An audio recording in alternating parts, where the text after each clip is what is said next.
I feel like the curator of the British Museum who has a visitor who has only 5 minutes to spend in the museum and is supposed to show him all the wealth that the museum contains. What I'll try to do is leave Ashwapati and his yoga alone because we have spent considerable time looking at various aspects of it, but pick up a few passages from the middle and the later parts of the epic just to give you a flavor of the kinds of things Sri Aurobindo can do with language. And somebody also said, what did Sri Aurobindo say about Christ in Savitri? I would take up that passage also and read that passage. And somebody asked about the reading of Savitri. What does it mean to read Savitri as a mantric set of mantric passages? How does one respond to mantra? And Sri Aurobindo himself has explained how mantra should be received. So, these 3-4 passages I will read before we come to the concluding part, which is the dialogue between the god of death and Savitri, and the great logical acumen and sophistry and the knowledge of laws and constitution that the god of death possesses, and how he marshals his arguments against Savitri, and how Savitri comes up with an argument based primarily on faith in future.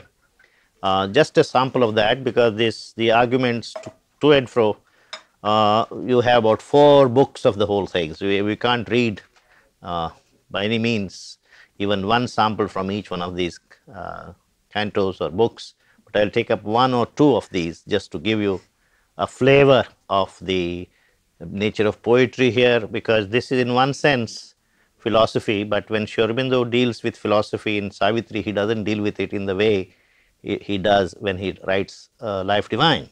There it is logical and it's a different format. Here philosophy comes in the form of passion, poetic passion. And so, although the arguments are there, but they are not presented as arguments, they are presented as perspectives on life, and the great passion these perspectives on life arouse in human minds, all this you will see here. So, argument in poetry has a different kind of structure, and and Sri Aurobindo's infinite capacity to identify himself with a perspective that he is now presenting. Shakespeare was known for this. When Shakespeare wrote the dialogues for Macbeth, and he identified himself with Macbeth so much that he could find the most precise and most exquisite formulation of Macbeth's character. Similarly, Sri Aurobindo, when he talks about various philosophical perspectives, he presents them much more forcefully than the original propounders of this philosophy did. For example, Shankaracharya and Buddha and so on, God of Death takes these perspectives in turn, and that is something worth looking at. So, I will begin with a brief passage from Book 4. In this morning's reading, we covered some of the essential material from Book 3. The adoration of the Divine Mother, how Ashwapati sees the Divine Mother, and then the dialogue between the Divine Mother and Ashwapati. The Divine Mother says to Ashwapati, whatever you have gained is yours, don't try to go and distribute it among mankind, because man is not still ready for the wealth that you have acquired for yourself, but go back, live amidst humanity as a beacon of light, so that eventually, gradually, in the course of evolutionary journey, they will come. They have come so far from dead matter, they have come up to man. From here also they will grow, but at their own pace. It may take a few million years maybe. Man right now is not ready, but then Ashwapati intervenes and says, how long do we wait? We have waited for centuries, and something has to happen. Revolutions come and revolutions go, but the human fate is left exactly where it is. The burden of suffering remains unmitigated. It's only its nature changes, its hue changes, its complexion changes, but the burden of suffering is the same on humankind. When will this be redressed? When will man see hope, etc.? And then he says, please intervene, act on human destiny, come down on earth and whatever new power or new force is needed, please bring it with you and give it to mankind. That is what he says to the Divine Mother, and she agrees to grant this prayer and comes to earth as Savitri, is born as Ashwapati's own daughter. That's the story part we read this morning during the our first session. Now, after that, Savitri is born, and Savitri, the birth and childhood of the flame, that's the canto which talks about Savitri's childhood. Then the growth of the flame, which is Savitri's girlhood, her education, and Ashwapati is a fond father. He has forgotten Savitri's destiny, that Savitri is very special. And one day he suddenly hears a voice, and that voice is not just meant for Ashwapati's ears, it's meant for our ears as well. So I'll read a little bit from what that voice says, begins on page 370. About 3 lines from the top, 4th line.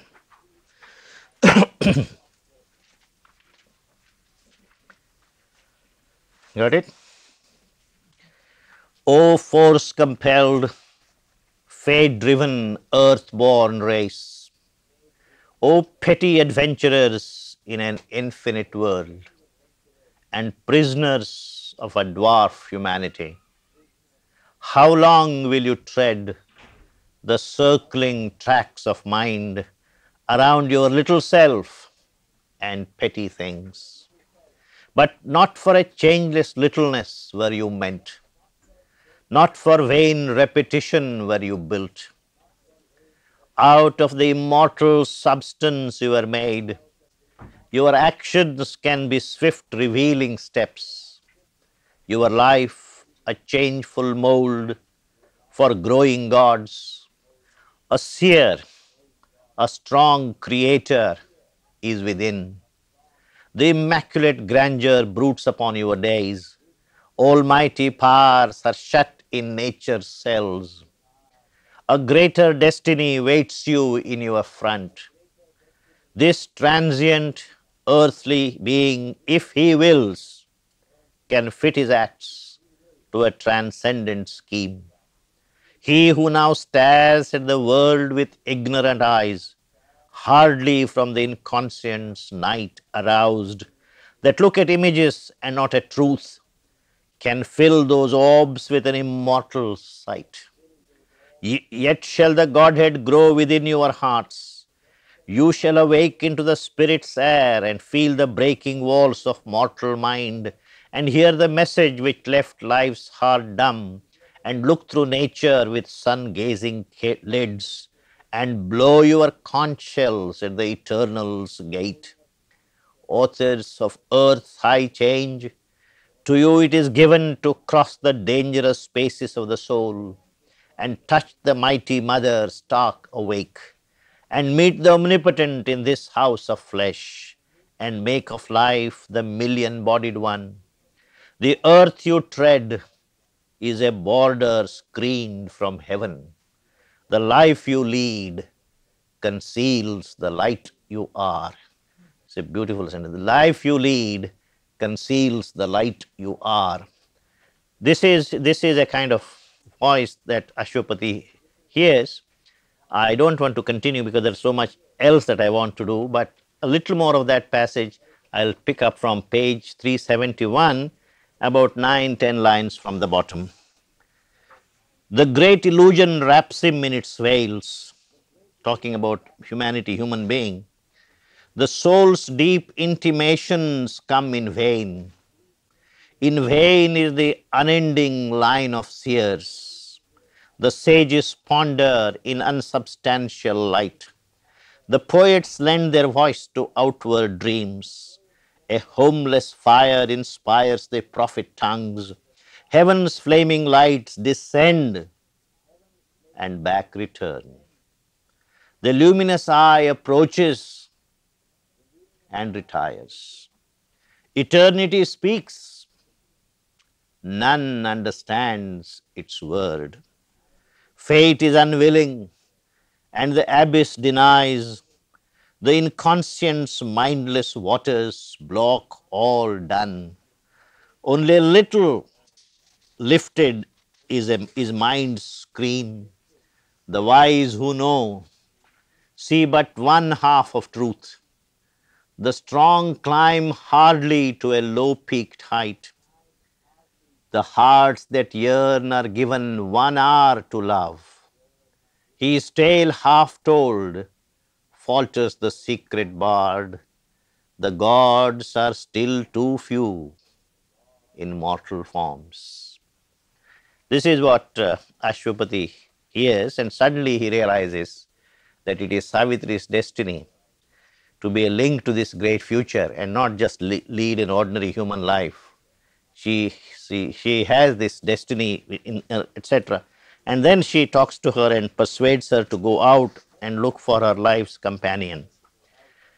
Now, the other passage I would like to read here. As I said, just as we had a beautiful passage on meditation, what is meditation? What are the essentials of meditation? And what is it you are supposed to get from a successful dynamic meditation? Similarly, there is so much about mantra, and the new age groups seem to be fascinated by mantra. You know, they look for mantras everywhere. And mantra is a great secret that we in our country have almost lost. But there is a great truth and power in mantra, and except that we do not know how to receive the mantra.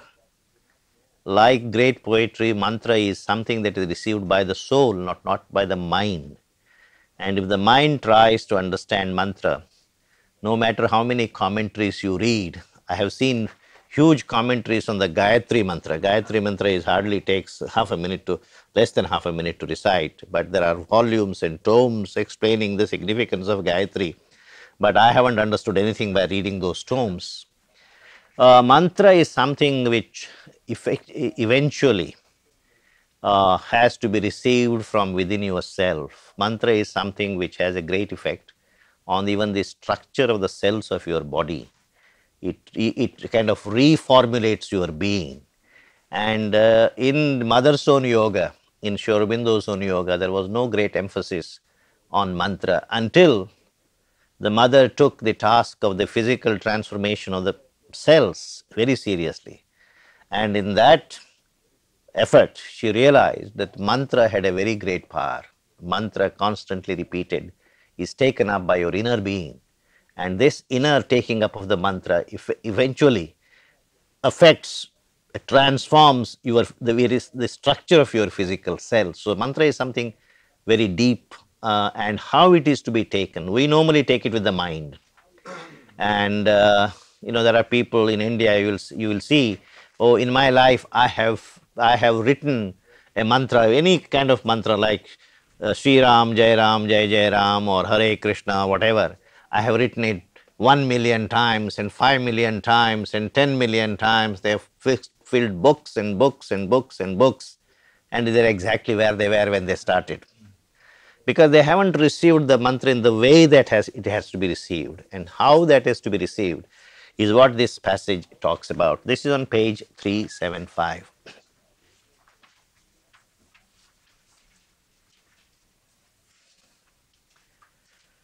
About 8-9 lines from the top. As when the mantra sings in yoga's ear. So the prerequisite for a mantra to be effective is that you have to begin to cultivate the yogic attitude. If the mantra falls in a ear which is not given to yoga, which is not given to spiritual search and quest, and therefore is unwilling to change life such that the spiritual life begins, you start really walking the spiritual path. So the first condition is, as when the mantra sings in yoga's ear, its message enters stirring the blind brain. First of all, you try to understand it with your brain. In a Gayatri mantra, you look at each word, look up the dictionary, and then try to understand what the word means. A little while later, you look at the etymological significance of these words, and they put together, and you ask what are the associations of these words, what does the Indian tradition say about these words. So it's primarily in the first stage, it is the mind, the intellect that tries to grapple with the mantra and tries to extract from it as much as it can. And you will find in most cases there is very little that the intellect can get from the mantra, because the mantras are very simple. Let the highest light illumine my mind. That's what the Gayatri mantra says. The light of the sun, the highest form of light, let it illumine my mind. That's all that it says. This is nothing very profound if you look at the intellectual level. So you are quite surprised why Gayatri has this tremendous importance given to it in the Indian spiritual tradition. That's because, as I said, if you now the sun, then you can have various meanings of the word sun, and then you can have various significances to the word attached to the word illumine. Beyond that, you can't go, because the mantra is not this. This is only the external physical body of the mantra. There is an inner body to the mantra, and we have, through cultivation, through the opening of our inner being to the force of the mantra, discover this inner seed or inner body of the mantra, and that is the process. And so she says, its message enters stirring the blind brain and keeps in the dim ignorant cells its sound. The mantra, sound of the mantra also is very important. That's why very often mantras are chanted aloud, because the vibrations the mantras create do begin to affect your inner being. The hearer understands a form of words, and musing on the index thought it holds, he strives to read it with the laboring mind. He tries still. Is the mental gymnastic. What does this Swamiji have? What has this Swamiji said about this mantra, and that Swamiji has said about mantra, various commentaries, etc. You begin to struggle with this, but still at the mental level. He strives to read it with a laboring mind, but finds bright hints, not the embodied truth. However hard you struggle at the level of the mind, you somehow feel there is something here of great significance, but I am not able really to put my finger on it. I don't know what it is, but there is something here. That's all that you can see. Then, falling silent in himself to know. So the second stage in your cultivation of the mantra, it comes when you develop an inner silence.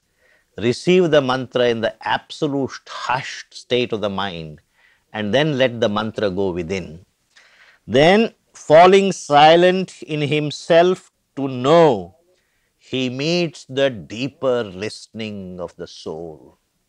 Then you really begin to take the mantra within yourself, and as it were, this time it is not your outer being that receives the mantra, but your soul begins to listen to it. He meets the deeper listening of his soul. The word repeats itself in rhythmic strains.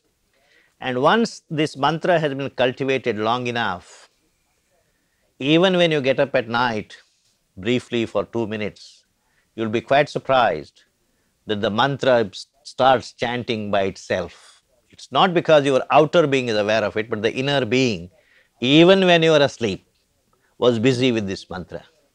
And that's how the mantra begins to possess you from deep within. Then, falling silent in himself to know, he meets the deeper listening of his soul. The word repeats itself in rhythmic strains. Once that happens, thought, vision, feeling, sense, the body self are seized unutterably, and he endures an ecstasy and an immortal change. And at that point, you are utterly possessed by the vision of the mantra, the power of the mantra, the bliss that is behind the mantra, and that completely changes you. The thought, vision, feeling, sense, the body's self are seized unutterably, and he endures an ecstasy and an immortal change. He feels a wideness and becomes a power. He feels a wideness and becomes a power. All knowledge rushes on him like a sea. You don't take knowledge anymore in little cups and little spoons, but as it were, the whole knowledge enters into you, as it were, a whole sea is forcing itself into your being. He feels a wideness and becomes a power. All knowledge rushes on him like a sea. Transmuted by the white spiritual ray, he walks in naked heavens of joy and calm, sees the God face and hears transcendent speech. They say each mantra has a seed form at the transcendental level. And it's that point the seed form is revealed to you. And here's the transcendent speech. Unequal greatness in her life was sown. In her life, this relates back to Savitri. In Savitri's life, whatever her father had said just now to her, we haven't read that part, that functioned as a mantra. That's how he relates to it. So, this is an opportunity for the poet to talk about mantra. There is no real need to it, but how Sri Aurobindo is looking for every opportunity of enlightening us. So here is an opportunity. He says, why not? Why not talk about mantra and how mantra is to be received? This is the passage about mantra. And if you are receiving Savitri as a mantra, I am not suggesting anybody and everybody can do it, but some people can, then I guess one has to be in a proper frame of mind. One has to cultivate a mental silence and then receive it inward. And it is when it is received that way, then it functions like mantra. But it may not enable you to give a talk on Savitri. That reception is a different kind of thing. That will change you from within. And I have met people, who have received it like this and whose life has completely been changed. There are people I met who are in very senior positions in the Indian Air Force and so on. And I know somebody whose wife's curiosity to come to Pondicherry, and he accompanied his wife as a chaperone. He has no interest in Pondicherry. He just said wife was interested, so why not? She is doing several things for me. I should at least do six. So they went there, and then they went to the bookstore, and somebody persuaded him to buy Savitri. He told me he bought it, fully convinced he was never going to read it in his life. A senior army official reading English poetry, that also of this kind, he just couldn't imagine doing it. But then he was posted at a center where there was not much work. In peacetime, army just does physical exercise up and down, and so he was a commander, and so he had nothing much to do. So one day he said, since I have bought this book, invested so much money, why don't I read it? So he took it with him and just opened at random and started reading. To his utter surprise, whatever he read gripped him so much that from that day on, he started taking Savitri to work every day. And started reading it, and lo and behold, within 6 months, he had put in his papers for resignation and he left the place. And now he is settled in Pondicherry, and asking, what do you do? He says, I read Savitri. The point I am trying to make is there are people for whom this has become that kind of a bridge.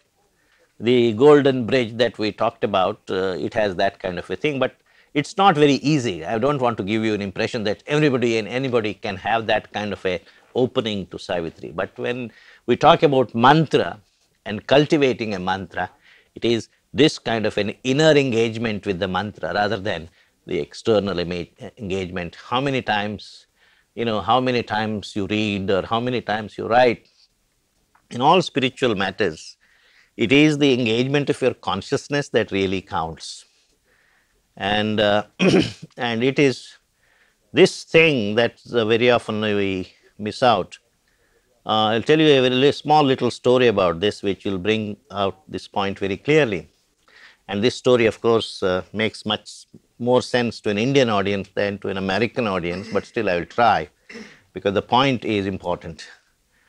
There was a ordinary human being like me, and who was maybe working in a big office, as an ordinary employee to some clerical job. So he all the time was wondering, I never went to an Ivy League college, I didn't have very good education. So I've started at the almost at the bottom of the rung. But I would like to see better days, I would like to improve my prospects. How do I go about it? In America, they will say, go and do evening classes, right? In India, they don't say that. They say you start worshipping Rama or Krishna or Shiva. So somebody said, no, what you have to do if you want to improve your prospects in life is that you have to, take to ritualistic worship of Rama. And this is how it is done. So he told him what mantras, how the puja is to be conducted, etc., etc. And this man took it up very seriously, and every day before going to office, he would spend half an hour doing this puja. This went on. 5 years went by, 8 years went by, he didn't get one single promotion. He said, what's the use of all this puja if I don't get one single promotion? Then somebody like me came along one day and they said, look, you seem to be a learned person, you talk about various things, I want to consult you on something. What is it? This has been my problem, and somebody I respect greatly, he suggested that I should do the puja, Ram's puja, and I've been doing it for the last 8 years, but without any effect. This man said, you have chosen the wrong God. Rama is a complicated God. You must choose a simpler God. So what is a simpler God? Shiva. He says, you worship Shiva. Shiva is known as a bhola, almost like a simpleton. It's very easy to please Shiva, so why don't you start worshipping Shiva? Is that so? He was, he said, okay, since a knowledgeable person is saying all this, he said, okay. So he went into the market, brought a little idol of Shiva, and went into his puja room, and Rama was sitting there. He said, your days are gone. So he pushed him to a corner. But he just can't throw him out of the window. The Indian mind doesn't accept it. So you have worshipped this idol for so many years. I will ceremonially, immerse it in some river on a weekend. So for the present, let him be in a corner. He pushed him in a corner, and Shiva was installed in the center. And then he suddenly thought, the puja began. And the puja begins, you light an incense stick, an agarbatti, and the incense stick was lighted. And he sat with his eyes closed for meditation. But then he just opened one eye and looked at what was going on. And he found, to his amazement, that the smoke from the incense stick, instead of going to Shiva, was going to Rama. He said, this is not meant for Rama, this is meant for Shiva. Rama is a retired god now, he is no more. And so, it seems at that point, he called out his son and asked him to bring him some cotton wool. And the son brought some cotton wool, and this man takes this cotton wool and stuffs it in the nostrils of Rama's image and says, this is not for you, this incense and puja is not for you, this is for Shiva. Now the story goes, it says at that point, the real Rama appeared before him. And he said, during these 8 years, this is the first time you behaved as if I really existed. This is the difference. Doing the puja, but all the time cultivating God's presence there, believing He existed there, this is much more important. Whether you put Him on a golden seat or an iron seat, or that doesn't matter to God. It's this engagement of the consciousness that is important in spiritual life. And so, the mantra is also like that. How much is your consciousness involved in it? How deeply have you taken to it? That's the important. And if you do that, otherwise it's very difficult to believe. I have seen in my own eyes a saint in whose presence itself convinced me that he had seen God with his own eyes. A man called Swami Ramdas, he used to live in a place called Kanyangar. He came to America in the 50s and went on a tour, etc. He was primarily a bhakta, a devotee. And for him, the only secret was this mantra of Ram, Shri Ram, Jai Ram, Jai Jai Ram. With my PhD degree from California and so on, I would dismiss the whole thing. What is Shri Ram, Jai Ram, Jai Jai Ram? How can it reveal God to you? Until I met him. And I could see in his presence that here is somebody who has seen God. So it's possible even the simplest of mantra can take you to the highest realization possible, provided you know how to engage your consciousness with the mantra, and most people don't know it. They simply fill books. In the same ashram today, for the last 25, 30 years, there's a program going on of compiling books filled with Ram Nam, Ram, Sri Ram, Jai Ram. I don't know how many crores they have done already, but I don't think it was done with the right spirit, right engagement. As a result, most people who did it are exactly where they are. Now, this is, since I was talking about mantra, I thought I will say something like this here. Uh, Satyavan and Savitri, their meeting, etc., yesterday, we read portions of that. It's a glorious poetry. There's another canto which is happens to be my particular favorite, which is canto 2 of book 6, where Narad explains to Savitri's mother the way of fate and the problem of pain, but I won't go into it for fear that we won't get very far with that, because it's a whole world by itself. As I told you, Sri Aurobindo has a, as far as I can see, an explanation for the presence of evil in the world, which doesn't deny its existence, but at the same time explains why it is there and what it's doing, etc. Then comes the whole, but from that canto, I promised I would read something about Christ. So that's what I will read. Why don't you tell us the page number where your favorite section is, and we'll read it later. Okay. Yeah.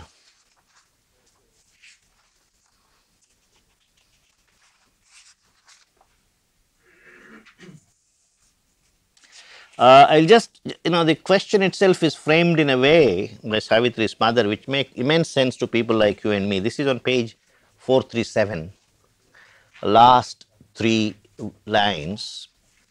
And Savitri's mother is now confronted with this problem, that her only daughter ended up, 437, ended up selecting this one young man who had just 1 year to live. And her question is, at that particular moment when Savitri left looking for a young man, there must have been at least 1,000 eligible young people whom she could have chosen from. But why is it that her chariot led her just to this one man who had this peculiar fate that he has only just 1 year to live? Is it God's conspiring against her? Is it fate conspiring against her? If the fate is doing that, then is fate something like, what flies, we just as children take great delight in teasing flies, is God taking great delight in teasing us? Is that what God is trying to do? This kind of thing. So she is asking this question, O seer, in the earth's strange twi-natured life, by what pitiless adverse necessity, or what cold freak of a creator's will, by what random accident or governed chance, that shaped a rule out of fortuitous steps, made destiny from an hour's emotion came into the unreadable mystery of time, the direr mystery of grief and pain. Why did God find it necessary to visit his world after he created it with the experience of grief and pain? Why is it necessary? Or is it thy God who made this cruel law? Or some disastrous power has marred his work and he stands helpless to defend or save? Now, this is the question that the 18th century, 19th century European philosophers raised. Is it that evil is more powerful than God and therefore God is helpless and can't prevent it from tormenting humanity? That means there must be some power greater than God. If there is a power greater than God, we should rather worship that power than God. Or God could have prevented this if he could have, but he doesn't want to. Which means, in other words, God essentially takes great delight in tormenting us. So all these epithets, descriptions of God as, compassion incarnate and, love incarnate, etc., etc., All this seems to be humbug. This is what philosophers said. Either God is omnipotent or he is all compassionate. He can't be both. And if he can't be both, someone like you and me would rather despise him than worship him. Because God has claims to our attention because we think he is both. He is omnipotent and also all compassionate and all love. But if you look at his creation, this world, uh, and the fact that the world is traumatized by the experience of grief and pain, with life begins pain, and with mind begins evil. Before mind came, there was no evil. I don't think in the animal world there is any notion of evil. There is pain, there is physical pain in the animal world. But the notion of evil, which torments you and me, is a function of the human mind. When the mind came, the mental consciousness came, the notion of evil also came. And so, Savitri's mother is asking this question: is God trying to make his machine more and more complex so that he can torment human beings more and more? When pain was not enough, he also created mind so that he can introduce this additional complexity called evil. This is what he is asking. In fact, this is the question asked by several philosophers. And Narad has to answer these questions. And in fact, Savitri's mother's questions end on page 442. It's a fairly long series of questionnaire that he puts to her.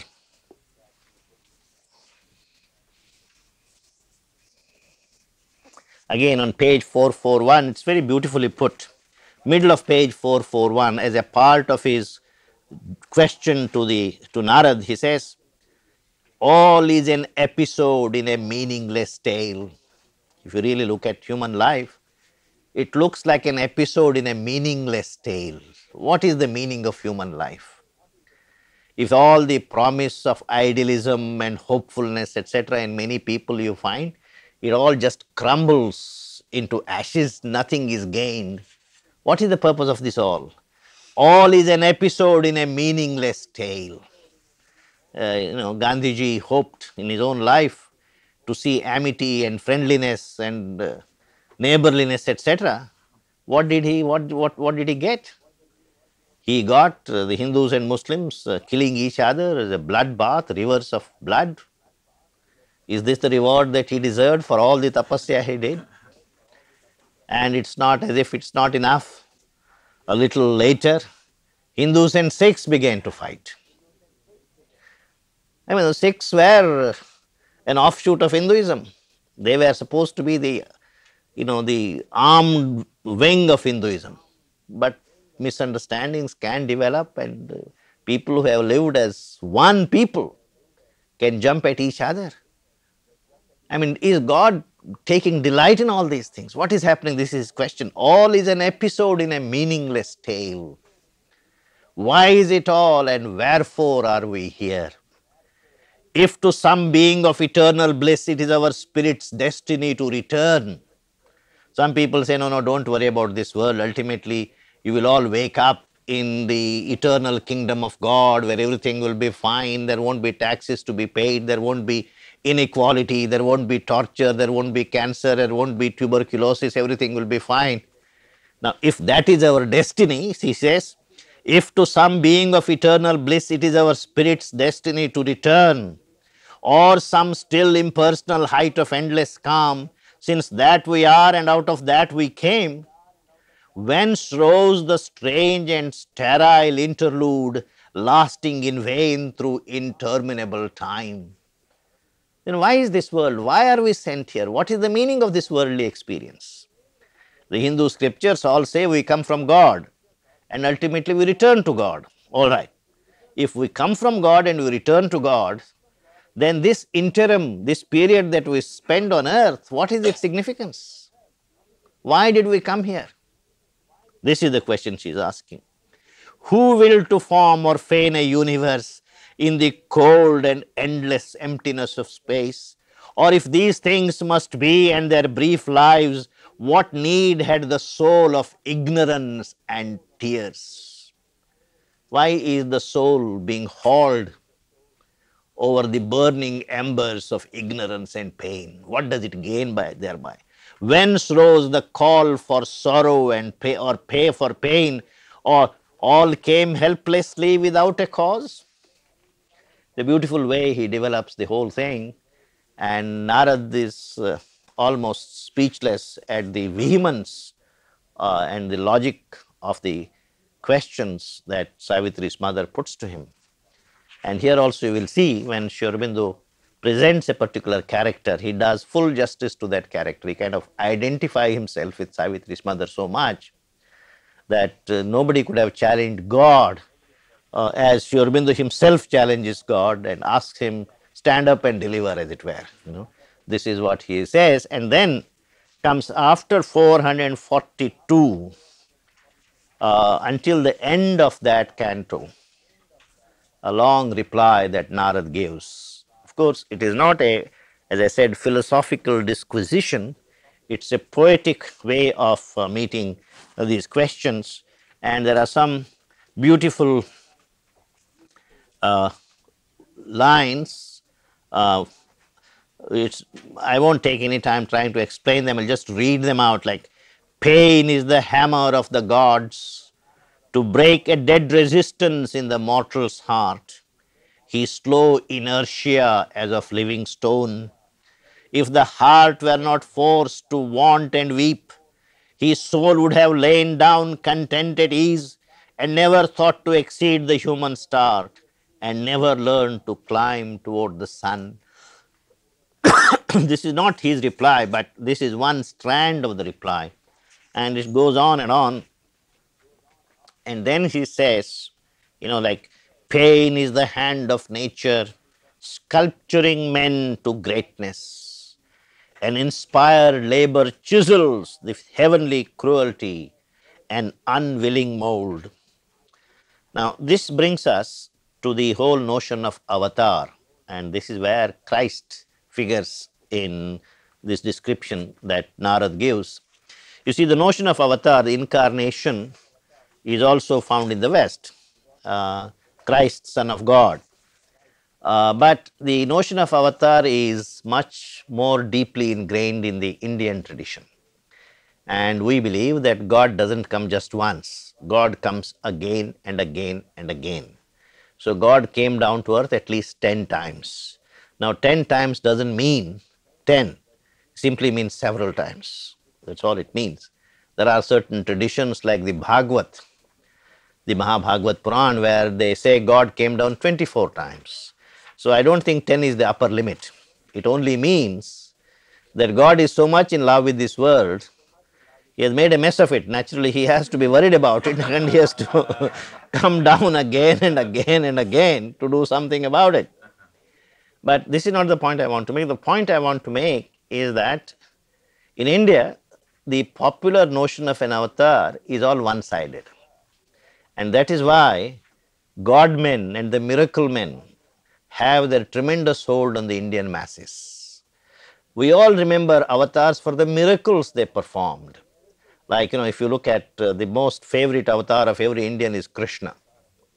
And the Krishna has a prowess any American would envy, that he had 16,000 wives and still is known as the eternal celibate, things of that kind. And Krishna is supposed to have lifted a whole mountain on a little finger. He had a tiff with God Indra, and there was and so to protect all people who had taken shelter, surrender to him, he gives them protection against Indra by just lifting this whole mountain on a little finger. So, it is these things that Indians remember, that avatar is somebody who comes to perform miracles, as if God is a kind of salesman of second, used cars, So, look at, I make this miracle and he performs that miracle, I can do this, your God performs more miracles than my God, that kind of a thing. In all this, what has happened is, probably Krishna was a historical character, but around him, all kinds of legends and stories and popular imagination wove a whole maze of stories. And it's quite common, any Yesterday I was quite surprised. I am such a humble, insignificant person in this world, but the stories have gone around saying that mother asked me to go around the world and talk about Savitri, which is not true. But what I am trying to say is these things can go on and on. Now, it's also true, I wait and see in about 100 years' time, there will be various Puranas about Sri Aurobindo himself. One Purana will be, there is an interesting story. During the Second World War, the Japanese planned the invasion of India very, very carefully. They came to Imphal, and Japanese meteorologists and all scholars sat together and said, when does the rainy season begin in Imphal?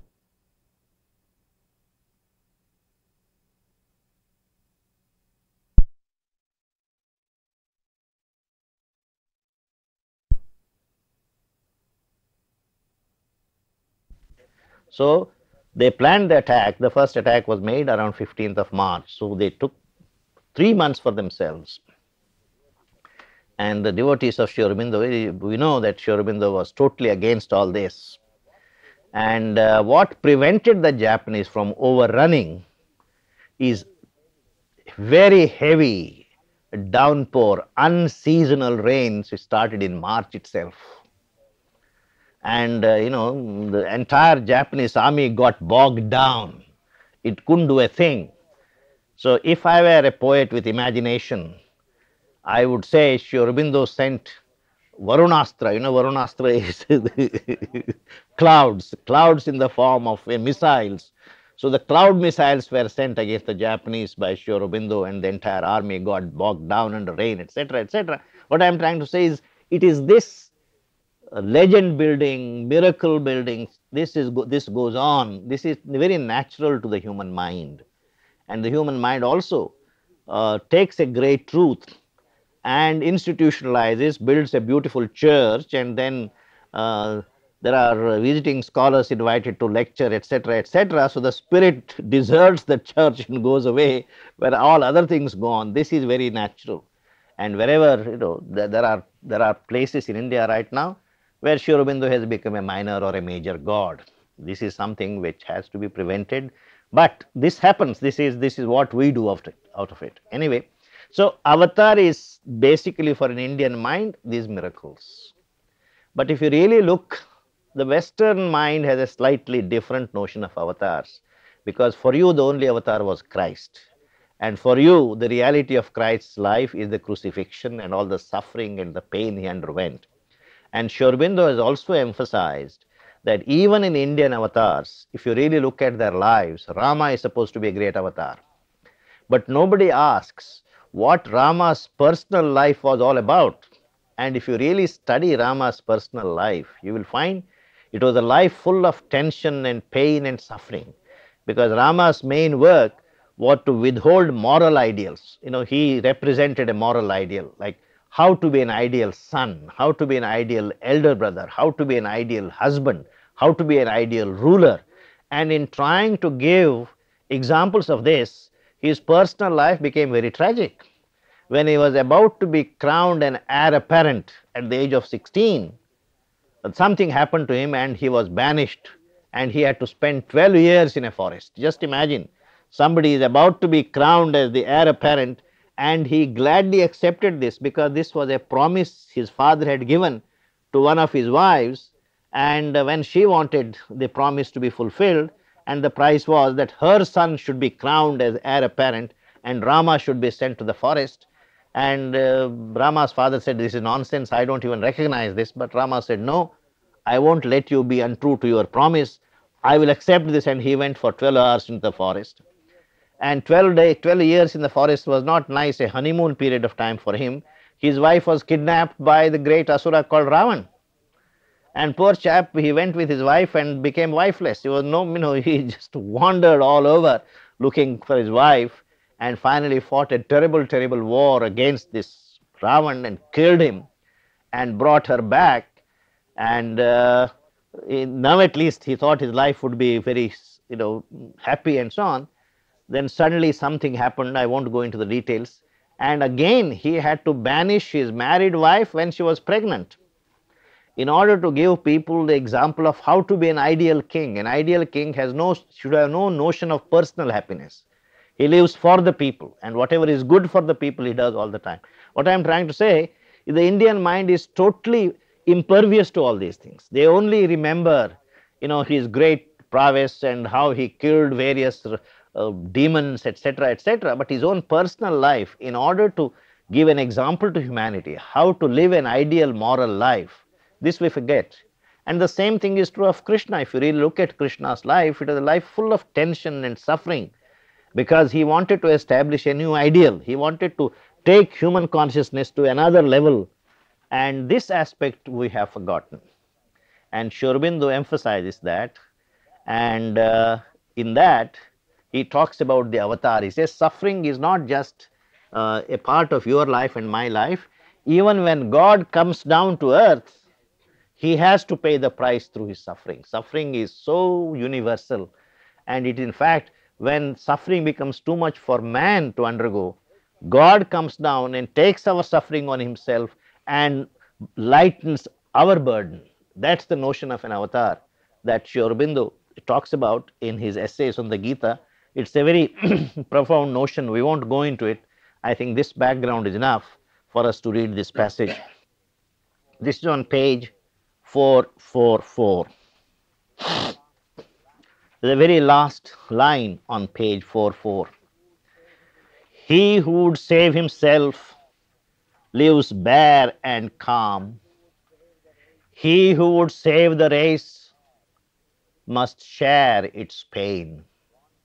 He who wants to save the race can only do that by taking the pain on himself. There is no other way. Incidentally, the whole notion of gurus and gurus, everybody is very anxious and eager to be a guru. Particularly if you are a retired professor and you have some gift of speech, you think automatically you have become a guru. And a guru is one, and you don't realize how tremendous a guru's responsibility is. A guru is somebody who can take over the entire, your entire spiritual future, as it were, within himself and nurse you, who can caution you of the dangers that are awaiting you. And whenever you are in peril, the guru is always there to help you, to protect you, to push you on, prod you on. This is a tremendous responsibility. And unless it is God ordained, nobody should aim at being a guru. It's a tremendous responsibility, and it's a sure way to going to hell rather than to heaven if you are not God ordained. You can't just take it on like this. I like the guru's role. I like to play the guru's role. The guru is a totally different kind of a person. He has to have a different kind of consciousness. Once again, a little story will make it clear. There was a guru in a little village, and all the neighbors, whenever they had any kind of problem, would rush to him. Like your cattle get stolen, or there's a death in the family, or your house gets burnt, and everybody would go to him, and go to him with their tales of sorrow and misery and frustration. He would listen to them calmly and say a few words, and his few words were so soothing, they brought consolation, peace to the person's mind, and he became quite well known. So anybody who had any problem with the neighborhood would rush to him, and he had infinite patience. He would listen to people and then say a few words, but these few words had such great healing power that you went back home completely healed. He had a disciple like me. This guru had a disciple like me, and he had been watching this guru year after year, year after year. So he said, this is interesting. I know now what to say when the person who comes has lost his cattle. What words would be appropriate? If there is a death in the family, I know what to say, what normally the guru says. Now, why not me play the role of the guru? I have also learnt, the favorite formula, the appropriate formula, appropriate words, etc. And I can bring into my voice, what the Rajneesh used to bring, a certain voice quality itself suggests its great wisdom behind this voice, etc. Now I have practiced this enough Why doesn't my guru give me a chance so that I can be a guru? The guru understood that this is what the chap wants to do. So one day somebody was coming, and he could see, the guru could see from the distance that this man has been struck by some tragedy. He didn't know what it was. So he said to this chela, look, today for some reason I don't feel very well. I would like to go in and rest. And somebody, I see somebody coming, why don't you take care of him? He suddenly said, now I have my chance. I will play the guru's role. And so he sat on guru's chair, and the gentleman came and he registered his complaint. This is what had happened, some personal tragedy in his life. Then this man listened carefully and brought on his face a benign expression, and his voice was appropriately modulated, and he knew what kinds of words the guru says, in those situations. He knew exactly what it was, and he started saying these words. But lo and behold, when guru says these words, the petitioner becomes calm by gradually. But in this case, he started crying and weeping more and more piteously. He says, what is it I am doing wrong? I have followed, I have everything I am doing right. What is it I am doing wrong? He didn't realize that what the guru was giving, not words. What the guru was giving is transferring his consciousness of peace into the person. And the words were just a medium. So first of all, you have to have the peace before you can give it to someone else. Now, if you don't have the spiritual realization, how can you be anybody's guru?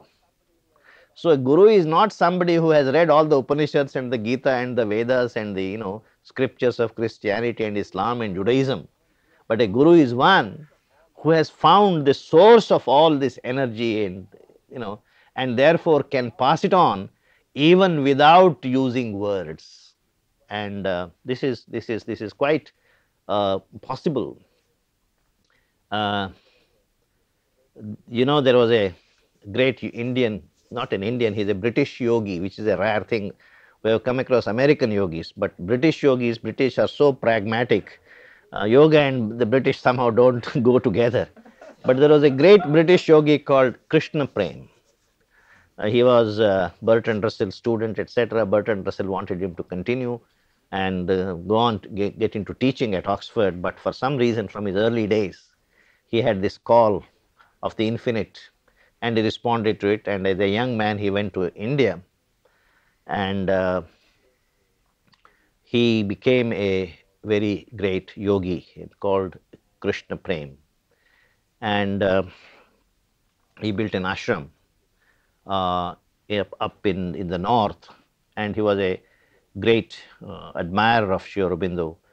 And if anybody wants a good introduction, I don't know whether this book is well known in America.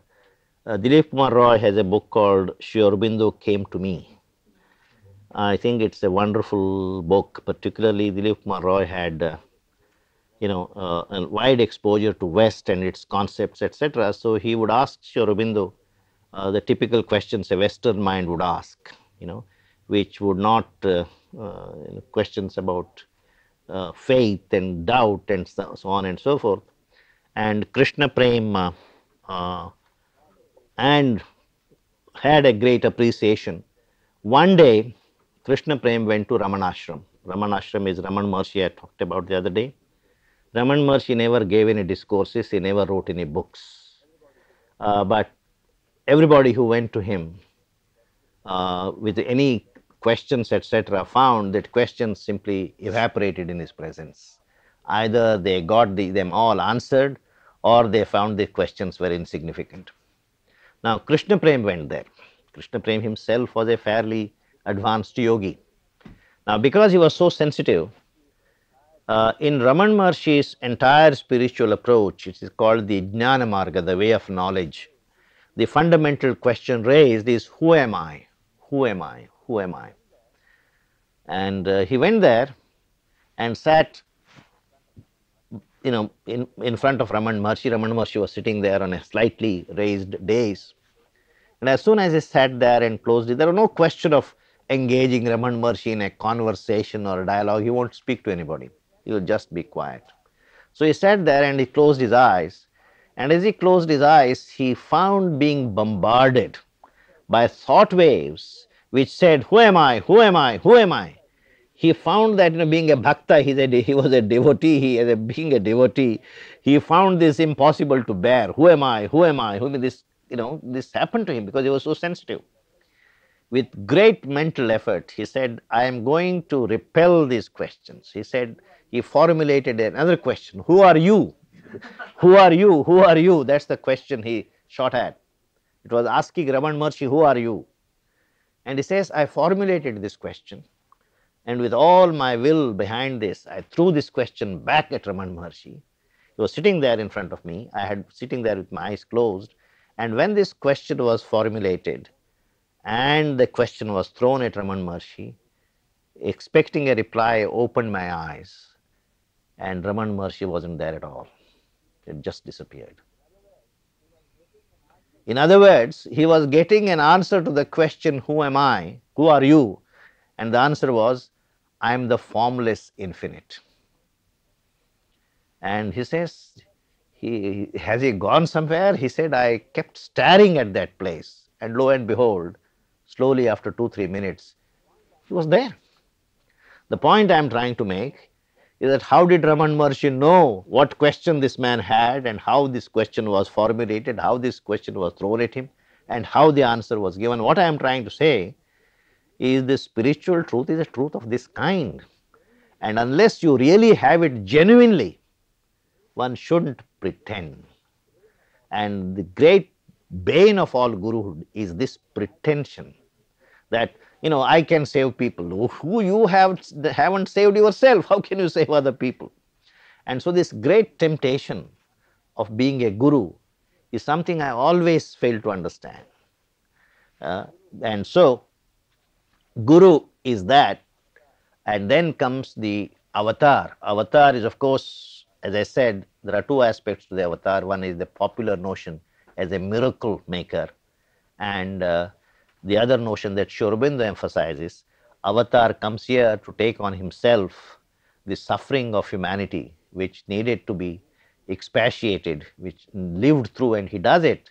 And Christ, he says, has done it for the entire European civilization.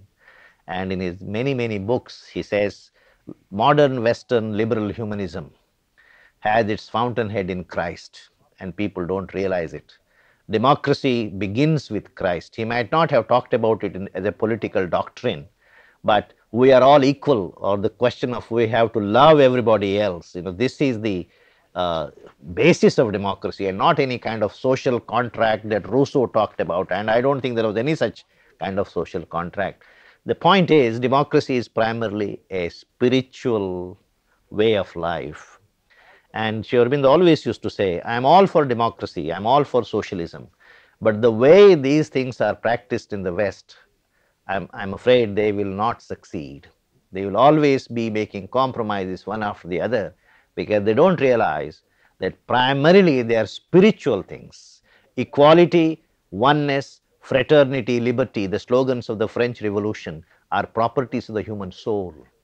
And if you don't bring the human soul to the front and give it a spiritual foundation, these things will never be achieved. So, as a result, what you have in the United States liberty, but not equality. You had in Russia equality, but not liberty.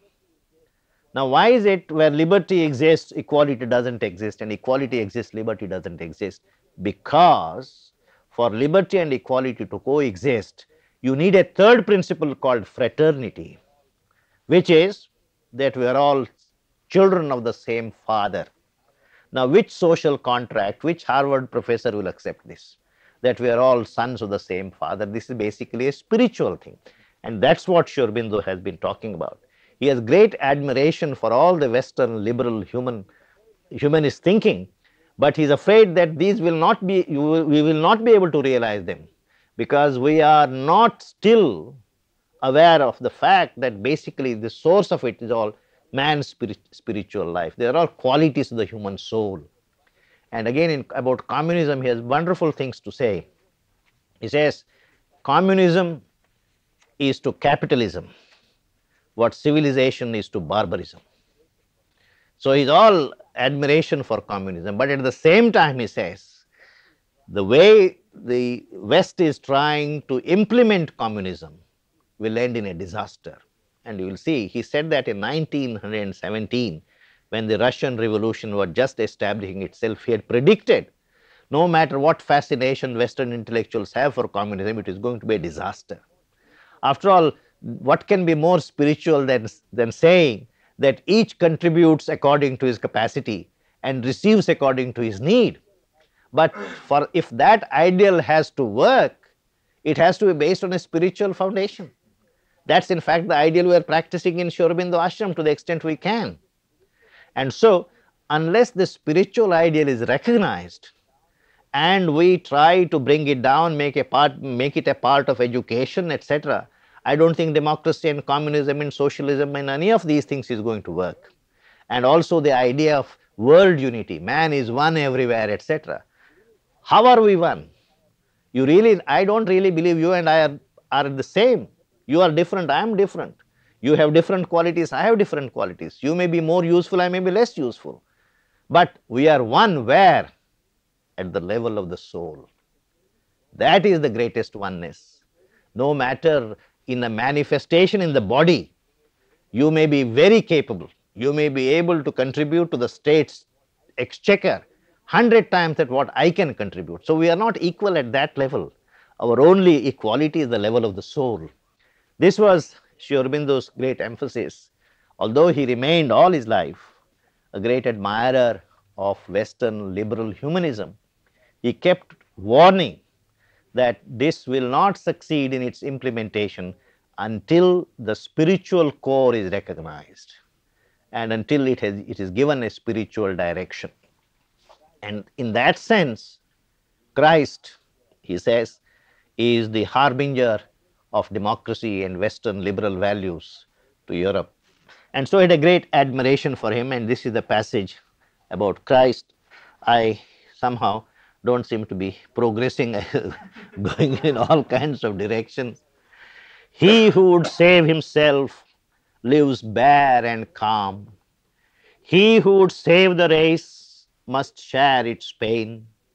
This he shall know who obeys that grandiose urge, the great who came to save this suffering world and rescue out of time's shadow and the law, must pass beneath the yoke of grief and pain.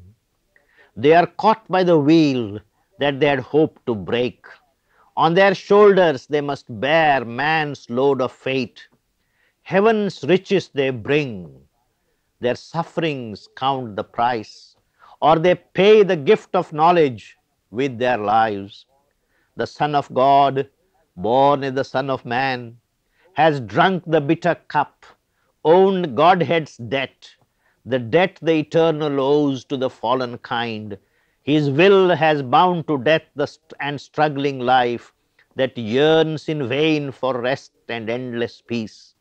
Now is the debt paid, wiped off the original score, the eternal suffers in a human form. He has signed salvation's testament with his blood. He has opened the doors of his undying peace. The deity compensates the creature's claim. The Creator bears the law of pain and death. A retribution smites the incarnate God. His love has paved the mortal's road to heaven. He has given his life and light to balance here the dark account of mortal ignorance.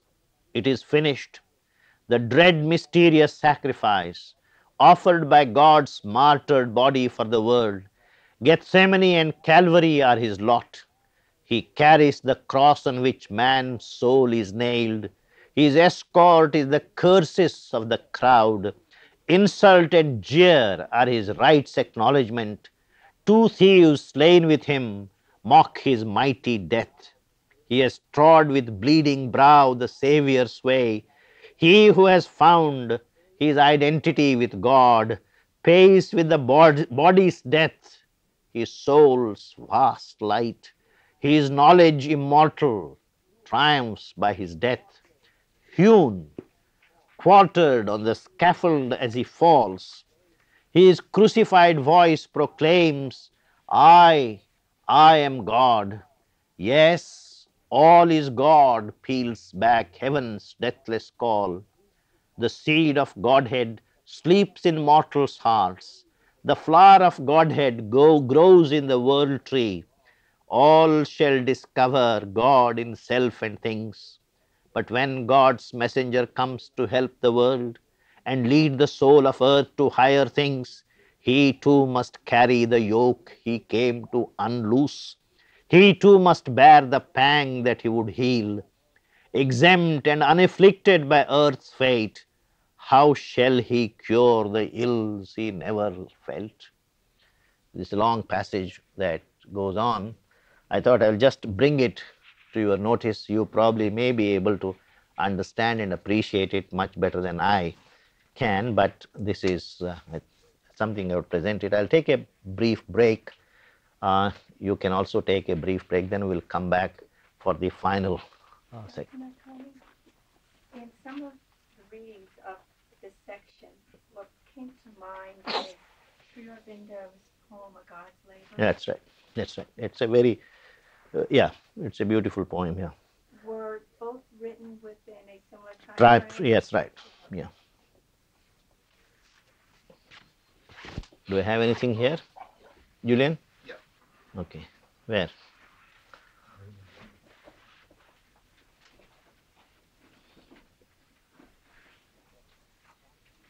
What's surprising to Get some passages which give you an illustration example of the nature of the dialogue between the god of death and Savitri.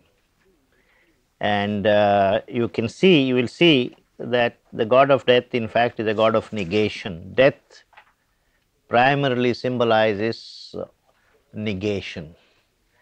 Aspiration is what really symbolizes our hope for the future, fulfillment, etc. And death is it's just the opposite. So death is not simply the physical death. Death is all that cynicism and all that we suffer from as we grow in life.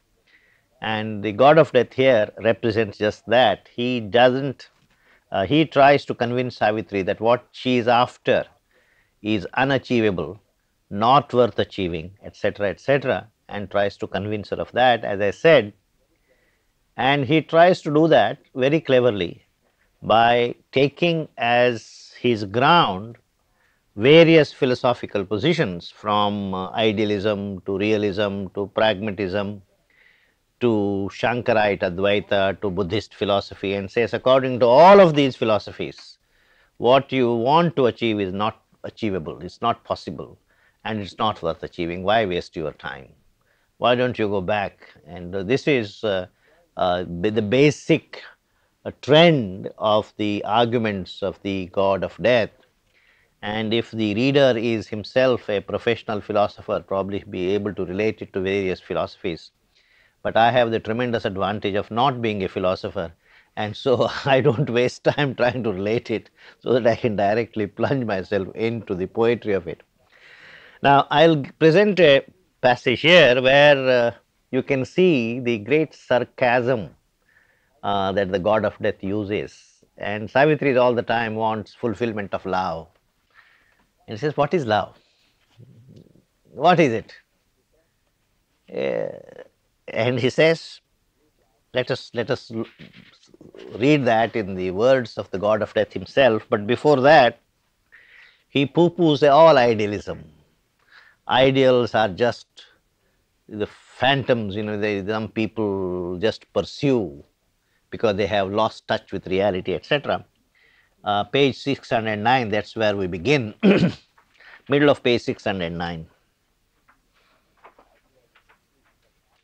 It is the title, as you can see, is the vanity of the ideal. All ideals are empty.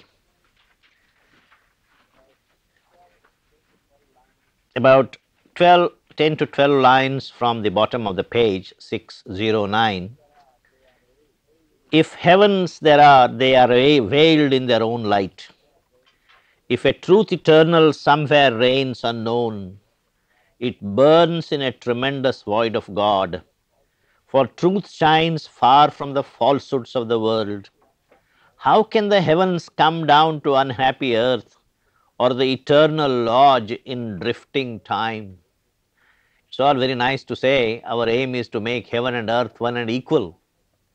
But earth doesn't have the climate which is suited to realize heaven here. Earth is earth and heaven is heaven. So earth is forever destined to remain earth, imperfect. It can never be a perfect place. How shall the ideal tread earth's dolorous soil? Page 609. If you have an earlier edition, it may be 608 or 607, around that.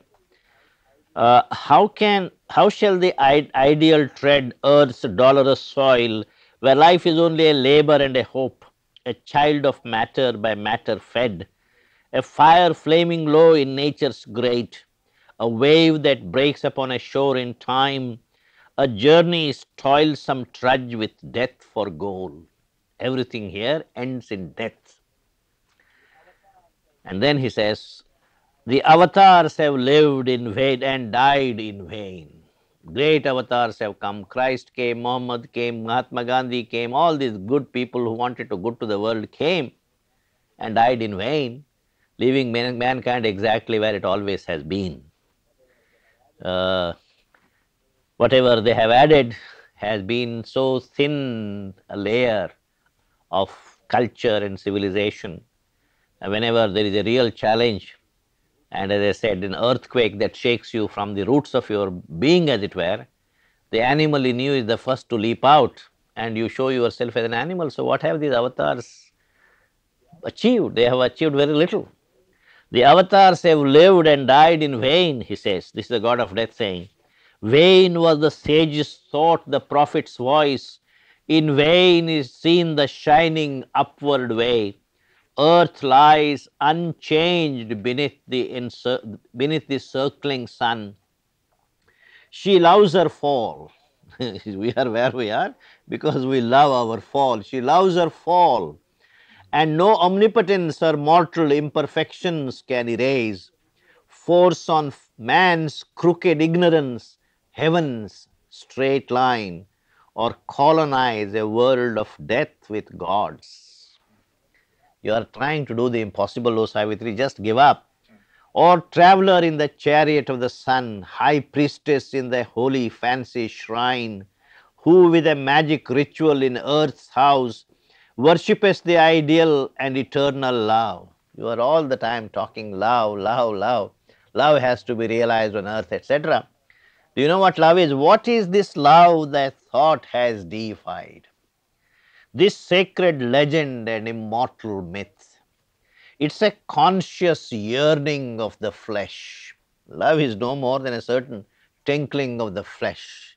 It is some juices being generated in you which upset you and make you behave in an abnormal way.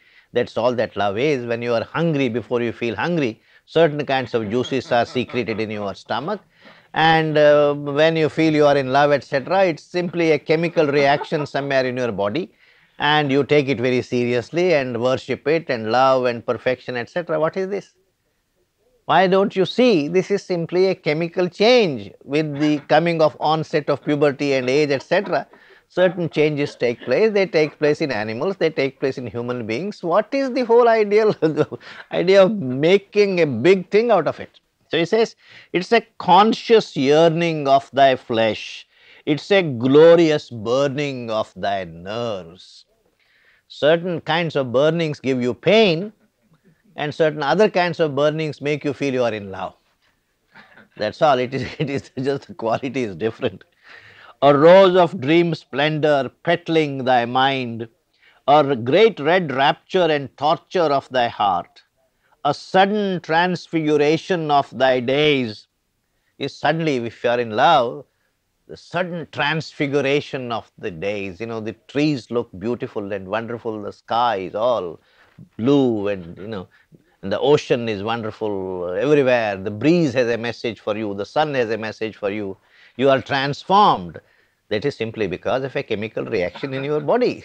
You don't realize that. So he says, a sudden transfiguration of thy days. But the unfortunate thing about love is that it passes and the world is as before. Then you realize whatever happened was just temporary. The world continues in its own way. It passes and the world is as before. A ravishing edge of sweetness and of pain, a thrill in its yearning makes it seem divine, a golden bridge across the roar of the years, a cord tying thee to eternity. And yet, how brief and frail. How soon is spent this treasure wasted by the gods on man. This happy closeness as of soul to soul, this honey of the body's companionship, this heightened joy, this ecstasy in the veins, this strange illumination, the sense. And he is so clever. He says, I have done you a good turn by taking away Satyavan from you, because no human love lasts forever. If Satyavan had continued on earth, the magic of love would have by now disappeared.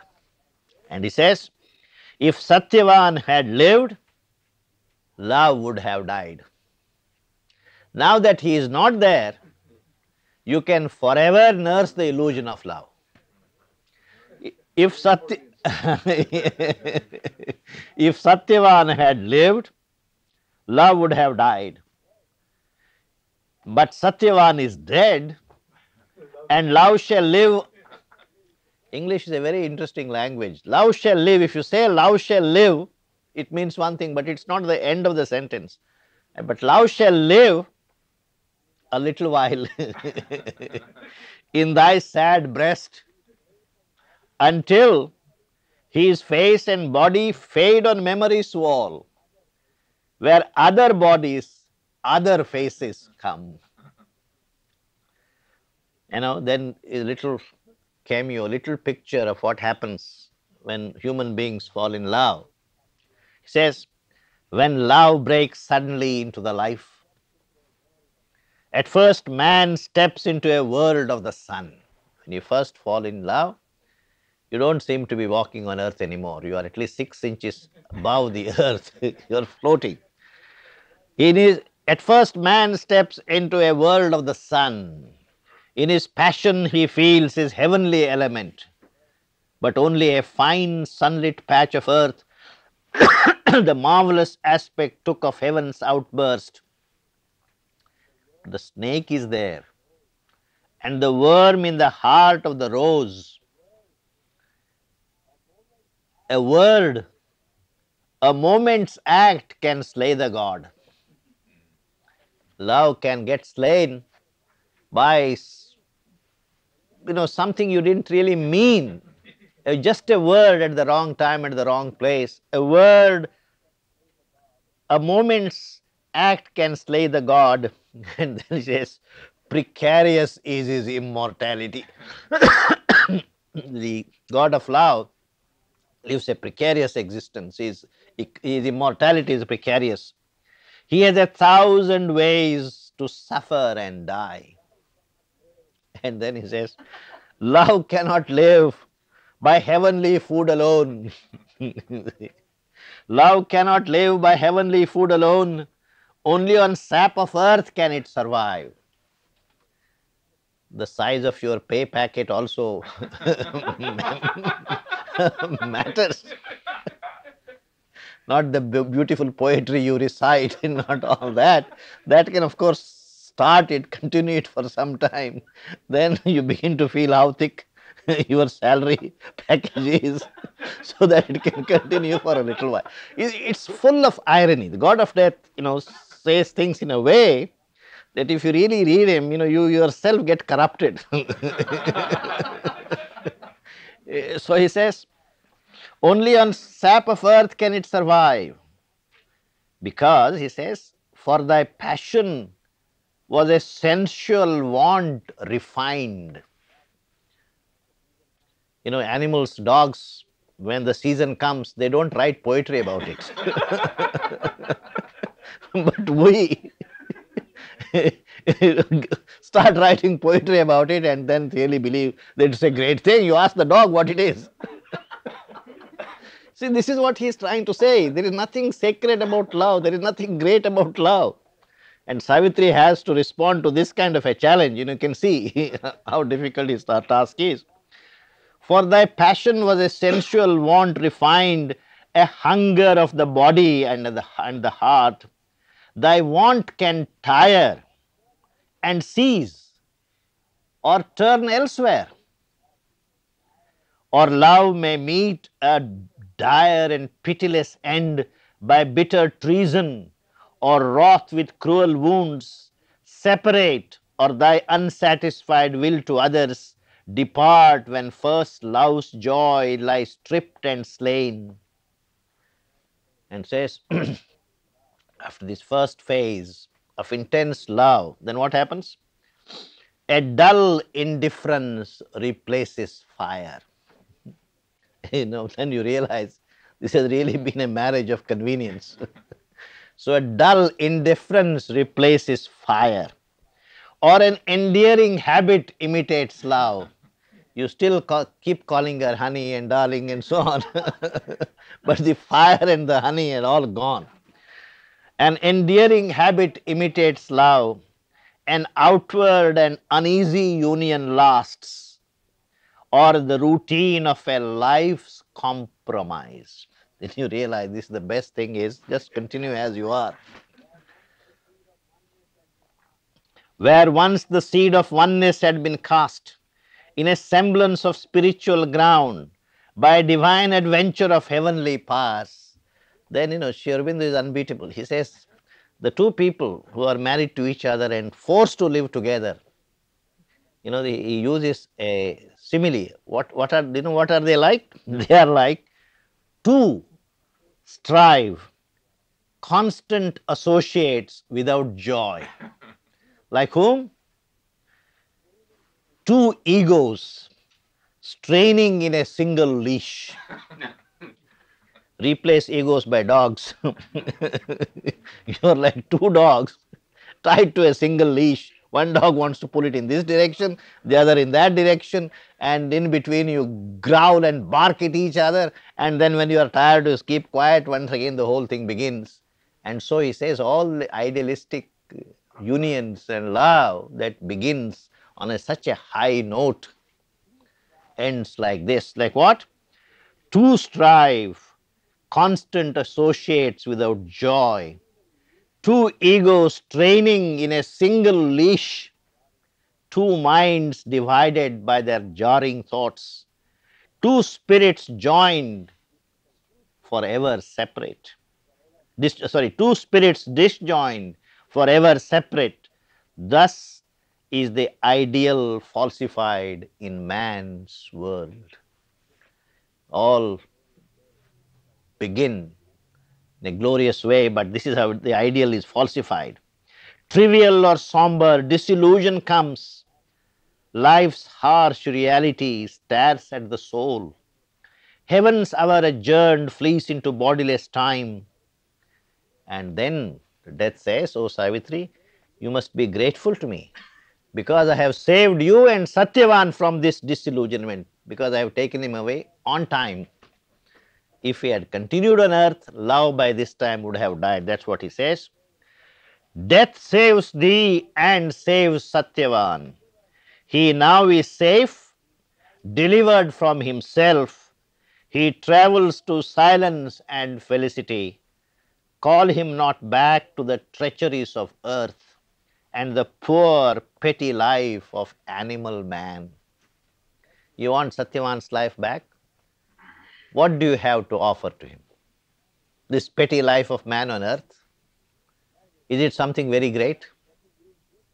Why do you want him back? If you really love him, let him be in peace with me. But when he comes to earth, he will have to bear the badge of suffering and disillusionment and all this. So this is the kind of thing that the god of death keeps saying. So, one example of that, I'll read one or two other examples of what he's trying to say. Page 634.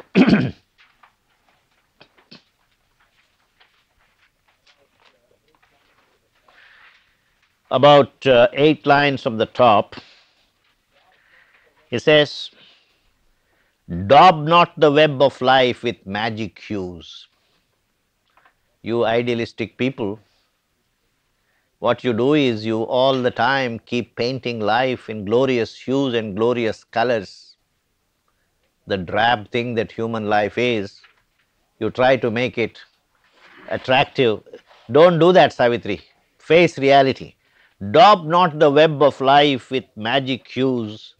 Make rather thy thought a plain and faithful glass, reflecting matter and mortality, and know thy soul a product of the flesh.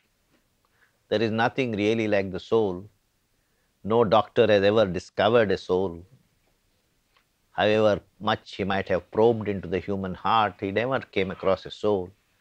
Soul is just a chemical reaction. When you feel there is some reality there, there is nothing like soul. It's a byproduct of your flesh. Why do you waste your time looking for a soul? And Satyavan and I want to be one in our soul, etc., as if it really means anything. It doesn't mean anything. Logically, it has no truth value. It can easily be dismissed as of no consequence, because what you are doing, you are unwilling to face life as it is, the ground reality of life as it is. There is a human body. The human body has its wants, and these wants have to be fulfilled, and there has to be a convenient arrangement for this. All this I can understand. But don't glorify it and say it's something great and something spiritual and love, etc., etc. I don't think that that kind of a thing exists.